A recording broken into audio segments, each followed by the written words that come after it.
Hey, what's up guys, it's Andre Other Hair bringing you guys another video, and in this video I'm going to be giving you guys some advice that I wish I got when I first started producing. Yeah, so when I first started producing I knew nothing about mixing, so all of my mixes would sound off, all the audio levels would be too high, and none of the sounds would be equalized, and all of my mixes just pretty much sounded like a mess because I didn't know how to mix. So because I didn't know how to mix, I would just make a beat and I just put it online. I wouldn't bother to go through the mixing process. And then a few years later I started to learn the basics of mixing, and then I started to mix all of my beats before I released them on the internet. The problem I had was all the beats that I released before I knew how to mix would sound horrible.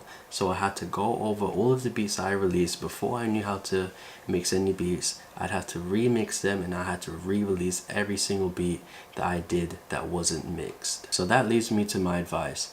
Before you guys release any beats onto the internet, learn the basics of mixing before you release any beats. Now, I'm not saying you guys need to be as good as a sound engineer, because I'm not great. You know, I'm still a beginner and I still have only a basic knowledge of mixing.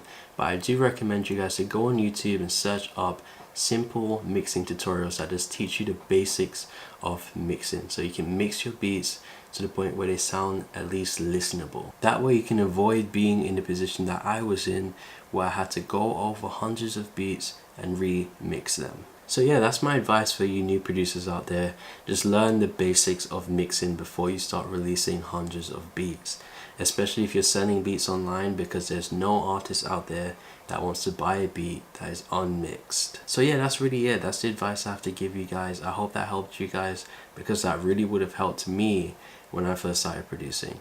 But if you like this video, please like and subscribe for more, because I have more videos like this coming your way. Follow me on Twitter, follow me on Instagram for all the latest updates, and I'll catch you guys in the next video. Peace. Andre.